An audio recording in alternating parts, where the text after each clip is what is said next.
Solve करते हैं question number 14। A rectangular wire loop of width A is suspended from the insulated pan of a spring balance as shown in figure. A current I exists in the anti-clockwise direction in the loop. A magnetic field B exists in the lower region. Find the change in the tension of the spring if the current in the loop is reversed. Situation ये है कि ये एक loop है। ये loop एक spring balance से टंगा हुआ है, वर्टिकली सस्पेंडेड है, और यहाँ लोअर रीजन में एक मैग्नेटिक फील्ड अप्लाई किया गया है इनवर्ड। लोअर रीजन में है मतलब यहाँ ऊपर वाले साइड में ये मैग्नेटिक फील्ड नहीं है, नीचे की तरफ है। तो अब हम लोग से बोला गया है कि पहले इसमें एंटी क्लॉकवाइज करंट फ्लो कर रहा है और बाद में इसमें क्लॉकवाइज करंट फ्लो करने लग गया।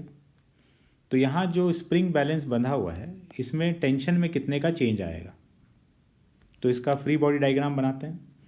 करंट एंटी क्लॉकवाइज अगर फ्लो कर रहा है तो इस वाले साइड पर जो फोर्स लग रहा होगा, फोर्स का value I L cross B होता है। तो एल क्रॉस बी से अगर इस पर फोर्स का डायरेक्शन देखें तो ये डायरेक्शन ऊपर आएगा, मैग्नेटिक फोर्स ऊपर लग रहा है और इसका लेंथ ए है, तो आई ए बी साइन 90, एल और बी के बीच का एंगल 90 डिग्री है। तो ये मैग्नेटिक फोर्स ऊपर और इसका वेट नीचे की तरफ।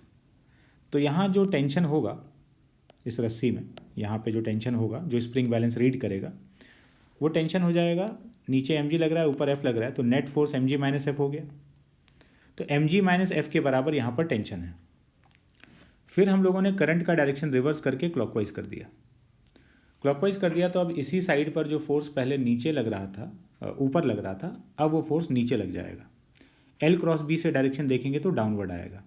फोर्स का मैग्नीट्यूड उतना ही रहेगा क्योंकि पैरामीटर्स में कोई चेंज नहीं आया है, सिर्फ फोर्स डाउनवर्ड हो गया और mg तो डाउनवर्ड है ही।